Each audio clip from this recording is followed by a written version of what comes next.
Bonjour, Eric Gibaud, ericgibaud.com, et aujourd'hui je vais te parler de ça. Ce petit appareil qui est ici, voilà, et cet autre qui est ici. Alors ça sert à quoi? C'est un follow focus de Small Rig, et ça te permet de faire une mise au point à distance, c'est-à-dire sans toucher la mise au point sur l'objectif. Donc ça s'utilise principalement en vidéo, c'est possible en photo.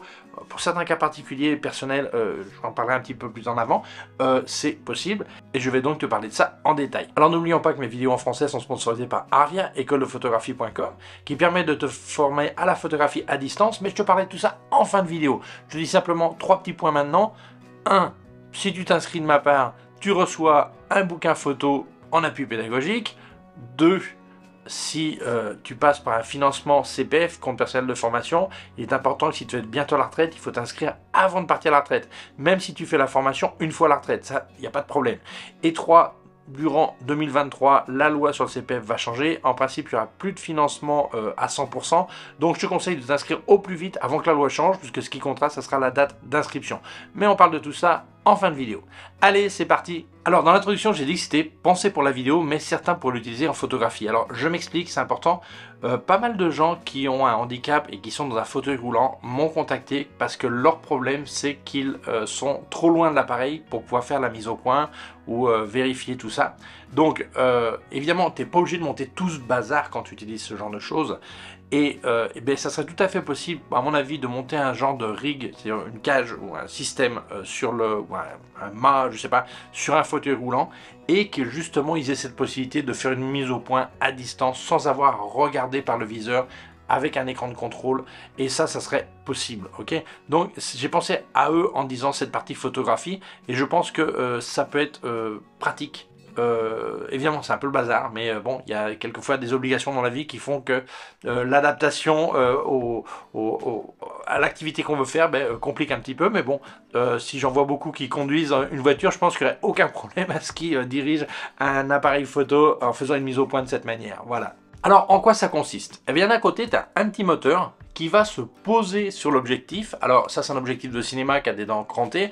On va voir qu'on peut quand même le mettre sur un qui n'a pas ça, parce qu'il y a un adaptateur, ok? Et d'un autre côté, c'est une télécommande. Alors là, je l'avais posé sur le montage de mon appareil, mais tu peux très bien l'avoir dans la main jusqu'à 100 mètres de distance. Donc, on voit venir, ok? Alors, le système, ça c'est un seul moteur, mais il y a l'option d'avoir 2 moteurs. Tu peux très bien avoir un qui appuie sur les dents de mise au point et l'autre qui est sur l'écrantage pensé pour le zoom ou le diaphragme au choix.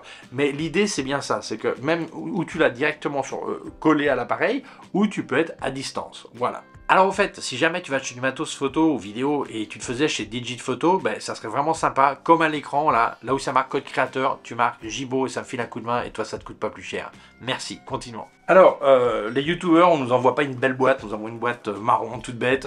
Celui qui achète, il reçoit une petite valise qui est grise, qui est belle, comme certains produits de Small Rig, j'ai reçu comme ça, mais normalement pour les tests, ils t'envoient ça. Je pense que l'idée c'est que tu puisses pas le revendre, voilà, donc je comprends, ok. Donc, dans la boîte, qu'est-ce que tu reçois? Tu reçois évidemment le petit moteur, ok.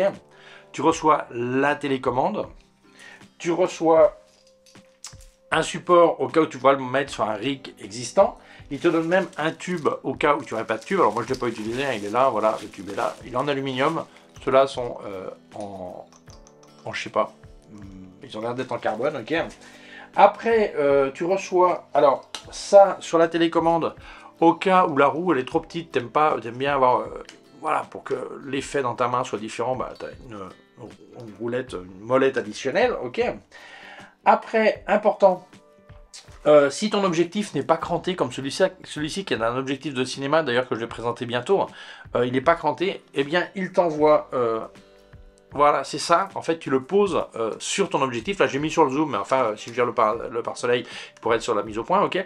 Et donc tu vas poser ça dessus pour que le crantage tombe sur le moteur. Alors important, le crantage du moteur c'est le standard de l'industrie, donc tout objectif cinéma ou ce qu'il donne là, ça va être compatible sans aucun problème.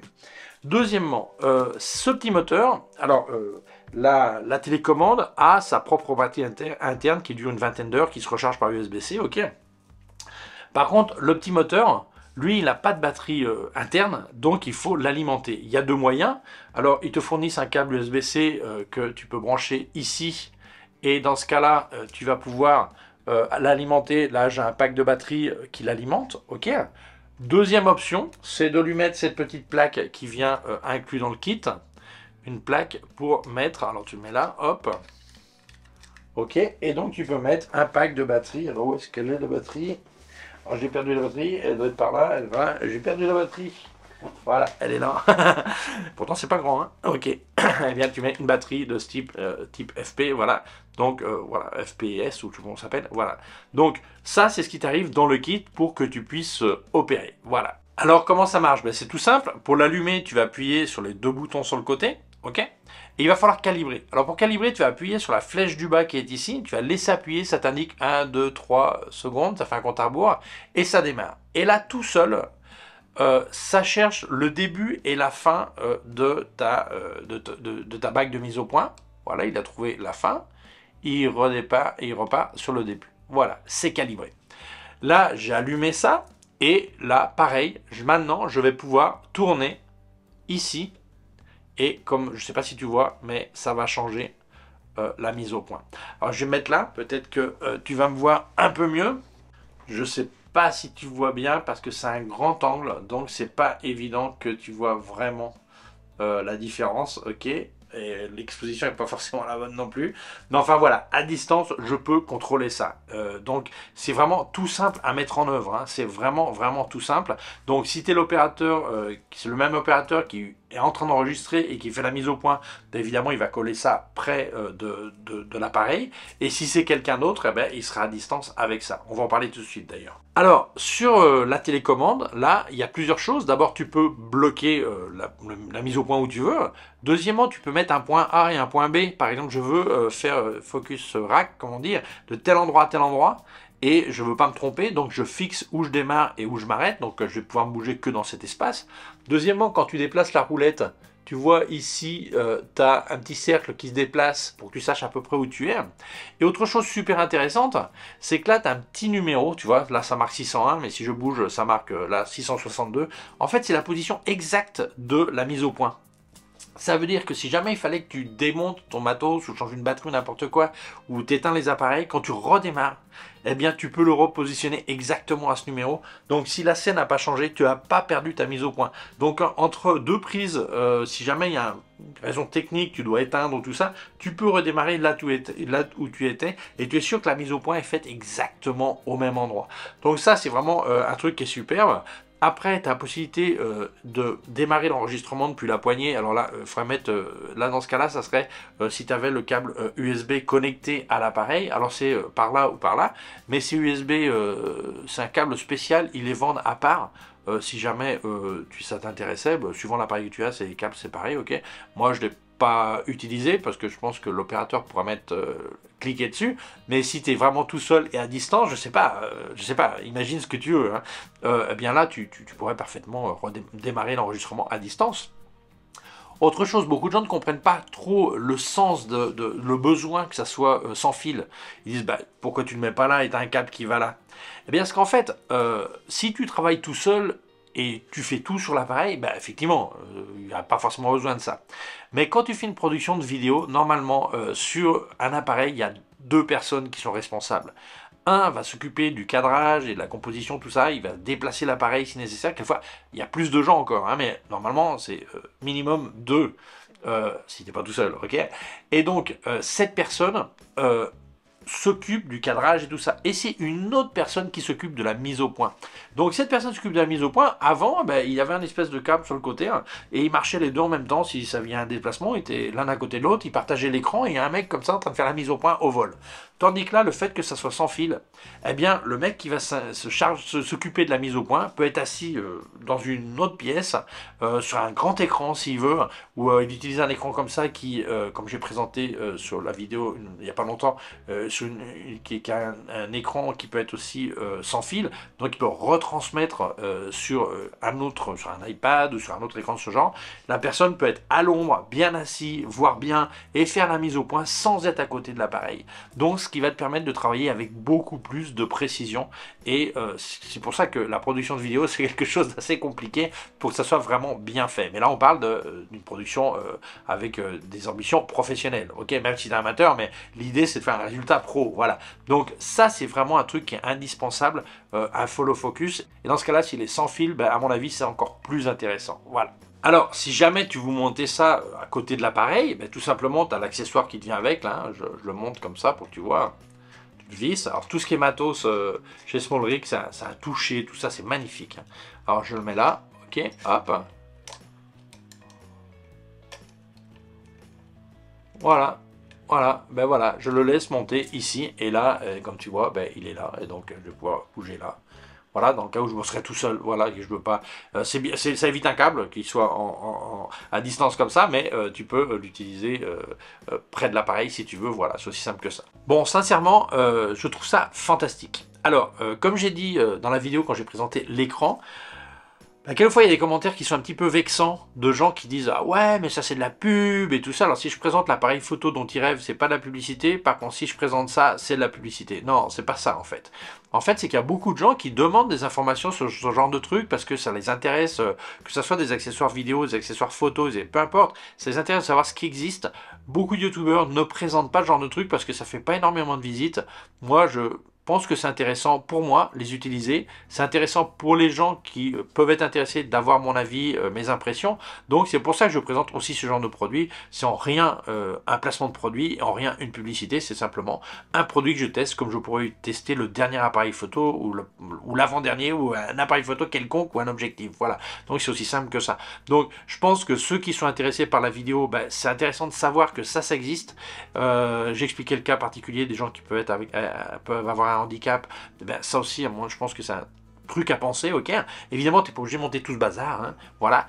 Mais je pense que celui qui veut faire de la vidéo à un niveau pro, disons, avec les sensations peut-être pro. Alors, évidemment, on peut faire une vidéo pro avec un iPhone, hein, il y a de tout, hein, mais je pense qu'il y a des gens qui ont envie d'avoir ce genre de matos, et je pense que c'est intéressant pour ça de le présenter. Donc merci beaucoup à SmallRig de me l'avoir envoyé, hein, et avoir pu l'essayer. Je suis vraiment ravi. D'ailleurs, je vais continuer à l'utiliser parce qu'il me le laisse, donc je les remercie. Voilà. Alors, si c'est un produit qui t'intéresse, en description, je te laisse un lien d'où est-ce que tu peux l'acheter. Merci à toi d'avoir vu la vidéo, mais n'oublions pas de dire merci à Arvia, écoledephotographie.com, qui sponsorise mes vidéos en français. Alors, ça te permet de te former à la photographie à distance, donc par internet, et donc des formations aussi bien théoriques que pratiques. La partie pratique, tu dois monter les résultats sur la plateforme. Des professeurs diplômés en photographie te corrigent, prennent rendez-vous avec toi, rendez-vous virtuel évidemment, pour te dire ce qui est bien, ce qui est pas bien, comment t'améliorer, ou t'encourager, ou te féliciter, voilà. Et les formations durent de 8 à 12 mois, suivant ce que tu choisis. Il y a depuis devenir amateur averti jusqu'à professionnel avec un bac pro, et tu as passé 10-12 heures par semaine. Bon, certains passent 8, certains passent 15, suivant leur niveau, suivant l'avancement du cours, suivant plusieurs critères, voilà. Alors, c'est complètement compatible avec ton travail. Tu fais ça dans tes heures libres. Si tu le fais pendant les heures de travail, tu t'arranges avec ton patron. Moi, j'ai rien dit, ok. Voilà. Tu fais ça, c'est compatible. Et non seulement c'est compatible, puisque évidemment, il y a une possibilité de financement par CPF, compte personnel de formation, mais aussi pour l'emploi ou l'autofinancement, c'est-à-dire que tu finances toi-même ta formation ou par un autre moyen, c'est à toi de voir. Voilà. Et donc, si c'est par CPF, n'oublie pas qu'il faut être actif, c'est-à-dire que tu peux être au chômage, mais tu ne peux pas être à la retraite. Donc, il faut t'inscrire avant de partir à la retraite, même si tu fais la formation une fois à la retraite. Bon, ce qui n'est pas un problème de former une fois qu'on a la retraite. On apprend toujours, toute la vie, voilà. Et deuxièmement, la loi sur le CPF, en principe, change en courant 2023. Il n'y a pas encore de date précise, et il y aurait apparemment plus de possibilité d'un financement à 100%. Donc inscris-toi avant pour que ce qui compte, ce soit la date d'inscription et non pas la date à laquelle tu commenceras la formation. Parce que tu auras peut-être une possibilité de financement jusqu'à 100%, donc ça serait sympa. Voilà. Et alors, autre chose, important, contacte-les de ma part. Parce que si tu t'inscris de ma part, eh bien tu recevras un bouquin en appui pédagogique. C'est sympa, non? Deuxièmement, tu peux les appeler, ils préfèrent qu'on les appelle par téléphone, l'appel est gratuit, et comme ça ils peuvent te répondre à toutes tes questions. Alors moi quand je parle d'un produit, je parle d'Arvia, j'ai toujours un petit truc, voilà. Alors, le petit truc, photo ou vidéo, et là on va le faire dans ce contexte, quand tu montes tout ce genre de bazar et tout, c'est de la folie. La quantité de choses. Donc moi je te conseille d'avoir des petites étiquettes que moi je n'ai pas, que je vais mettre, c'est et mettre des numéros. Des numéros de chaque pièce pour savoir où vont les choses. Parce que quand tu veux tout démonter, tout remonter, tu vas beaucoup plus vite en ayant les pièces numérotées. Mais tu vas mettre un code couleur, c'est-à-dire ce tube avec tel accessoire et tel autre tube avec tel autre accessoire, truc comme ça, voilà. Donc je te conseille d'avoir beaucoup d'organisation parce que c'est énormément de petites pièces et de trucs comme ça, voilà. Donc merci Arvia d'avoir sponsorisé la vidéo, merci à toi de l'avoir vue, si tu penses que ça peut intéresser d'autres personnes, je t'invite à la partager sur les réseaux sociaux, si tu l'as pas encore fait, je t'invite à t'abonner à ma chaîne YouTube, il y a un petit bouton par là, une clochette, si tu appuies sur la clochette, tu recevras un avis quand je monte une nouvelle vidéo, mon site web erigio.com/fr pour la version en français, mes cours de photographie en vidéo, erigio.com/fr/cours en ligne. Si tu as une quelconque question, tu peux laisser un commentaire dessous. Je te laisse aussi des liens de mon matos sur Digit Photo. Alors n'oublie pas, si tu achètes chez eux, là où ça marque code créateur, tu marques Gibo, ça me file un petit coup de main. Je te laisse aussi des liens de tout ce que j'ai testé de KF Concept, Sandmark et les Flash Westcott, et aussi des liens affiliés d'autres marques. S'il y a des produits qui t'intéressent chez eux, n'hésite pas à utiliser mes liens, ça me file un coup de main. Et je te laisse aussi, et toi ça te coûte pas plus cher, et je te laisse aussi un lien de mon compte PayPal au cas où tu vas faire un don. Merci beaucoup, prends soin de toi et à très bientôt. Ciao.